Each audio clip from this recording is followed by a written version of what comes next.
Hi everyone, this is Jebin Say from Evika. നമ്മുടെ ഇന്നത്തെ apple news നമ്മൾ സംസാരിക്കാൻ പോകുന്നത് ലാസ്റ്റ് വീക്കിൽ നടന്ന എല്ലാ പുതിയ ആപ്പിളിന്റെ അപ്ഡേറ്റ്സിനെയും ന്യൂസിനെ പറ്റിയാണ്. സോ ഈ ഒരു വീഡിയോ സ്റ്റാർട്ട് ചെയ്യുന്ന തൊട്ട് മുമ്പ് എന്തായാലും നമ്മുടെ ചാനൽ സബ്സ്ക്രൈബ് ചെയ്യുന്ന ഉറപ്പുവരുത്തുക. അതോടൊപ്പം തന്നെ നിങ്ങൾക്ക് റെഗുലർ ആയിട്ടുള്ള അപ്ഡേറ്റ്സും ബാക്കി ന്യൂസുകളും നമ്മുടെ ഈ ന്യൂസ് വീഡിയോയിൽ നിന്നും നമ്മുടെ ചാനലിൽ നിന്നും ലഭിക്കുന്നുണ്ട്. സോ ദിസ് ഇസ് ജെബിൻ സേവിയ. വെൽക്കം ബാക്ക് ടു എവിക്ക. തുടങ്ങുന്ന നമ്മുടെ അപ്ഡേഷൻ സ്റ്റാർട്ട് ചെയ്യാം. iOS 18.4 ഒരു പുതിയ ബേറ്റ അപ്ഡേഷൻ ആപ്പിൾ കൊണ്ടുവന്നിട്ടുണ്ടായിരുന്നു. ഈ പുതിയ അപ്ഡേഷനാണ് visual intelligence 15 Pro or later ഡിവൈസിലേക്ക് ആപ്പിൾ ഇൻട്രൊഡ്യൂസ് ചെയ്യാൻ പോകുന്നത്. സോ ഇനി ഈ പറഞ്ഞ iOS 18.4 മാർച്ച് ഏപ്രിൽ ആ ടൈമിൽ ഒഫീഷ്യലി ഏപ്രിൽ ആകുമ്പോഴത്തേക്കും റിലീസ് ആവും. ഏപ്രിൽ ഒരു ഫസ്റ്റ് വീക്ക് അല്ലെങ്കിൽ ഈ പറഞ്ഞ മിഡ് ഒക്കെ ആകുമ്പോൾ തന്നെ ഒഫീഷ്യൽ അപ്ഡേഷൻ ആപ്പിൾ റിലീസ് ചെയ്യാനുള്ള ചാൻസ് ഉണ്ട്.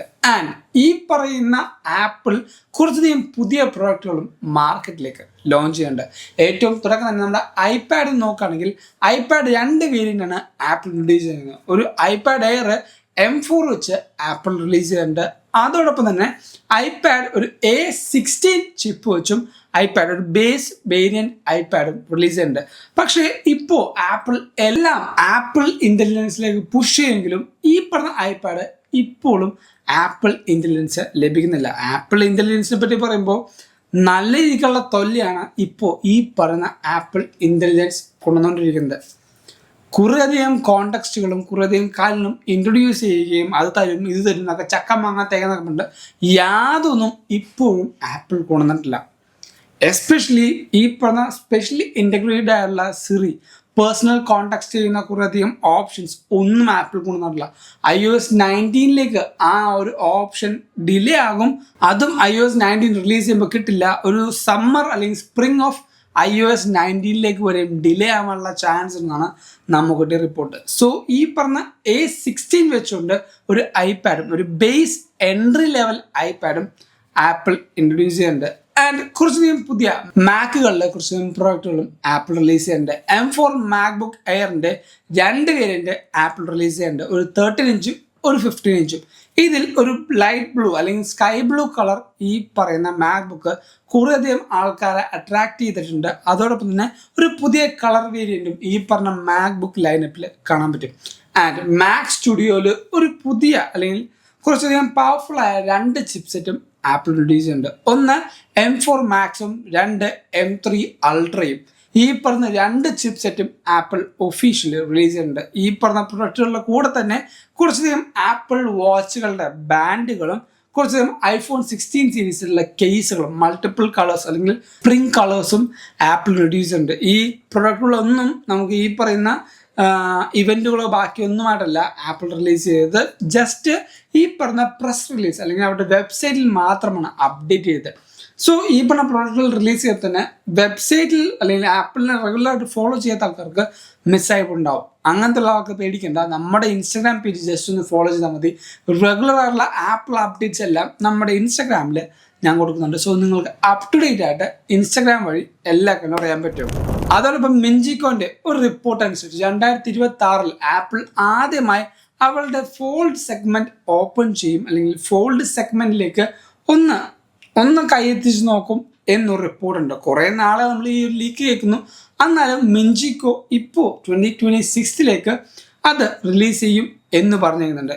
ഈ ഒരു സെഗ്മെന്റിലേക്ക് ആപ്പിൾ നോക്കുമ്പോൾ കുറേയധികം സമയം എടുത്തതെന്ന് നമുക്കറിയാം. പക്ഷേ ഇവിടെ എന്തുകൊണ്ടാണെന്ന് ചോദിക്കുമ്പോൾ ആപ്പിൾ മാർക്കറ്റിനെ സ്റ്റഡി ചെയ്തപ്പോൾ ഏറ്റവും കൂടുതൽ ഈ പറയുന്ന ഡിസ്പ്ലേയുടെ ഈ പറഞ്ഞ ക്രീസും അതേപോലെ ഹിഞ്ചസിൻ്റെ കുറേ ഇഷ്യൂസും ആപ്പിൾ സ്റ്റഡി ചെയ്തിട്ടുണ്ടായിരുന്നു. സോ പല കമ്പനീസ് ഈ പറഞ്ഞ ഓരോ ടെക്നോളജി ഇൻട്രൊഡ്യൂസ് ചെയ്യുമ്പോൾ ആപ്പിൾ അത് പഠിച്ച് എങ്ങനെ അത് ഓവർകം ചെയ്യാം അല്ലെങ്കിൽ ആ ഒരു കുറവ് എങ്ങനെ നികത്താം എന്ന് പഠിച്ചുകൊണ്ട് ഇപ്പോൾ 2026 പഠിച്ച് അവസാനം ഇറക്കും എന്ന് പറഞ്ഞിരിക്കുന്നുണ്ട്. ആൻഡ് ഈ ഒരു ഡിവൈസിൽ മാക്സിമം ഈ പറയുന്ന ക്രീസും അതേപോലെ ഹിഞ്ചിൻ്റെ കാര്യങ്ങളെല്ലാം കുറച്ചുകൊണ്ട് സ്ലീക്ക് ആയിട്ടുള്ളൊരു ഫോൾഡബിൾ ഫോൺ ആയിരിക്കും ആപ്പിൾ റിലീസ് ചെയ്യാൻ പോകുന്നത്. പക്ഷേ ഇതിൽ ഫേസ് ID എന്നുള്ള ഓപ്ഷൻ ഉണ്ടാവില്ല എന്നും ഒരു റൂമർ ഉണ്ട്. സോ ഡൈനാമിക് ആയിട്ട് മടക്കുകയും തുറക്കുകയൊക്കെ ചെയ്യുമ്പോൾ ഈ പറയുന്ന ഫോൺ ചിലപ്പോൾ ഫേസ് ID ഇല്ലാതെയും ആപ്പിൾ കൊണ്ടുവരാനുള്ള ചാൻസ് ഉണ്ട്. കാരണം കുറേയധികം കാര്യങ്ങൾ ഈ പറഞ്ഞ ആപ്പിൾ എടുത്ത് മാറ്റുന്നുണ്ട്. അതോടൊപ്പം കുറേയധികം പുതിയ കാര്യങ്ങൾ കുറച്ചധികം ട്വീക്കിങ്സുകൾ ആപ്പിൾ കൊണ്ടുവരുന്നുണ്ട്. അടുത്തൊരു ന്യൂസ് എന്ന് പറയുന്നത് ആപ്പിൾ കുറേയധികം കാര്യങ്ങൾ മാറ്റുന്നുണ്ടെങ്കിൽ ഓരോ കൺട്രിയുടെ കമ്മ്യൂണിറ്റി അല്ലെങ്കിൽ ഓരോ കൺട്രിയുടെ ഗവൺമെന്റ് ഇപ്പോൾ അത് തിരിച്ചു കൊണ്ടുവരാനും അതേപോലെ കുറേ ഓപ്ഷൻസ് കൊണ്ടുവരാനും ആപ്പിളിനെ പുഷ് ചെയ്തുകൊണ്ടിരിക്കുകയാണ്. ആദ്യം EU എന്ന് പറയുന്ന ആ ഒരു വലിയൊരു ഗവൺമെന്റ് സൈഡ് ലോഡിങ് കൊണ്ടുവരണമെന്ന് പറഞ്ഞപ്പോൾ ഇപ്പോൾ അതേ ബ്രസീലിയൻ ഗവൺമെന്റും കൂടെ ആപ്പിളിൻ്റെ അടുത്ത് പറഞ്ഞിരിക്കുകയാണ് അടുത്തൊരു കൊല്ലം 6 മാസത്തിനുള്ളിൽ സൈഡ് ലോഡിങ് എന്ന് പറയുന്ന ഓപ്ഷൻ iOS-ലേക്ക് കൊണ്ടുവരണം എന്ന് പറഞ്ഞിരിക്കുന്നുണ്ട്. അങ്ങനെ കൊണ്ടുവരികയാണെങ്കിൽ നമുക്ക് ആൻഡ്രോയിഡ് പോലെ തന്നെ കുറേയധികം തേർഡ് പാർട്ടി ആപ്ലിക്കേഷൻ അല്ലെങ്കിൽ തേർഡ് പാർട്ടി ബ്രൗസറിൽ നിന്ന് ആപ്ലിക്കേഷൻ ഇൻസ്റ്റാൾ ചെയ്യുകയും നമുക്കത് നമ്മുടെ ഇഷ്ടത്തിനനുസരിച്ച് യൂസ് ചെയ്യാൻ പറ്റും. പക്ഷേ എൻ്റെ ഒരു പെർസെപ്ഷൻ നോക്കുകയാണെങ്കിൽ ആൻഡ്രോയിഡ് പോലെ എല്ലാ ചവറുകളും എല്ലാ പ്ലോട്ട് വൈറസുകളും എല്ലാ വൈറസുകളും ഈ പറഞ്ഞ ഐഫോണിലേക്കും വരാൻ ചാൻസ് ഉണ്ട്. ഈ പറഞ്ഞ ചവർ എന്ന് ഉദ്ദേശിച്ചത് ആൻഡ്രോയിഡ് വേസ്റ്റ് എന്നല്ല, ആൻഡ്രോയിഡിനുള്ളിൽ കുറേയധികം വേണ്ടാത്തതും അതേപോലെ കുറേ വൈറസ് വരാനുള്ള ചാൻസ് ഉള്ളത് ഈ പറഞ്ഞ ബ്രൗസേഴ്സിനും അതേപോലെ നമ്മൾ കുറേയധികം ഇൻ്റർനെറ്റിൽ നിന്നൊക്കെ എടുക്കുന്ന APK ഇൻസ്റ്റാൾ ചെയ്യുമ്പോൾ കുറേയധികം പ്രശ്നങ്ങളും മാൽവെയറുകളും നമ്മുടെ ഫോൺ വരാൻ ചാൻസ് ഉണ്ട്. അതേപോലെ ഐഫോണിലും വരാനുള്ള ചാൻസ് ഭയങ്കര ഹൈ ആയിരിക്കും ഈ പറഞ്ഞ സൈഡ് ലോഡിങ് എന്നുള്ള ഫീച്ചർ വരുമ്പോൾ. അതിന് നല്ല സൈഡും ഉണ്ട്, ഒരു മോശ സൈഡും ഉണ്ട്. ഞാൻ ആ ഒരു മോശ സൈഡാണ് പറഞ്ഞത്. നല്ല സൈഡ് എന്ന് പറഞ്ഞാൽ ഒബ്വിയസ്ലി നമുക്കറിയാവുന്ന പോലെ കുറേയധികം ആപ്ലിക്കേഷൻസ് പേ ചെയ്യാതെ നമുക്ക് യൂസ് ചെയ്യാൻ പറ്റുന്ന ഒരു ഓപ്ഷനും സൈഡ് ലോഡിങ് എന്ന കാര്യത്തിൽ നമുക്ക് യൂസ് ചെയ്യാൻ പറ്റും. അതോടൊപ്പം അടുത്തൊരു ന്യൂസ് എന്ന് പറയുന്നത് കുറച്ച് ഇൻട്രസ്റ്റിംഗ് ആയ ന്യൂസാണ്. 2026 തന്നെ നമുക്കൊരു പുതിയ പ്രൊഡക്റ്റ് ആപ്പിൾ ലോഞ്ച് ചെയ്യാൻ മാർക്കറ്റിലേക്ക് ഇൻട്രൊഡ്യൂസ് ചെയ്യാനുള്ള ചാൻസ് ഉണ്ട്. It's called command centre.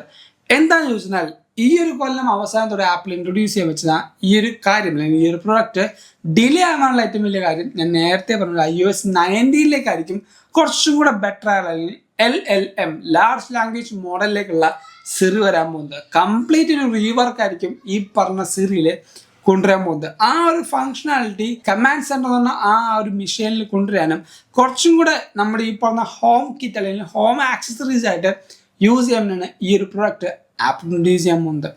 And ഈ പറഞ്ഞ കാര്യം കൊണ്ടുവരുമ്പോൾ തന്നെയാണ് ഐഫോൺ ഈ ഒരു കൊല്ലം റിലീസ് ചെയ്യുമ്പോൾ iPhone 17 Pro Max കുറച്ചുകൂടെ തിക്കറായിരിക്കും എന്നൊരു ന്യൂസ് ഉണ്ട്. കാരണം കുറച്ചുകൂടെ ബാറ്ററി അക്കോമഡേറ്റ് ചെയ്യാൻ വേണ്ടി കുറച്ചധികം തിക്നെസ് അല്ലെങ്കിൽ ആ ഒരു വലിപ്പം കൂടാനുള്ള ചാൻസ് ഈ ഒരു വട്ടം റിലീസ് ആകാൻ പോകുന്ന 17 Pro Max ഉണ്ടാകുന്നതാണ് നമുക്ക് കിട്ടിയ റിപ്പോർട്ട്. സോ ഈ ഒരു ദിവസത്തെ വീഡിയോയിൽ കുറേയധികം ആപ്പിൾ അപ്ഡേറ്റ്സ് ന്യൂസ് നിങ്ങൾ അറിഞ്ഞു മനസ്സിലാക്കി എന്ന് വിശ്വസിക്കുന്നു.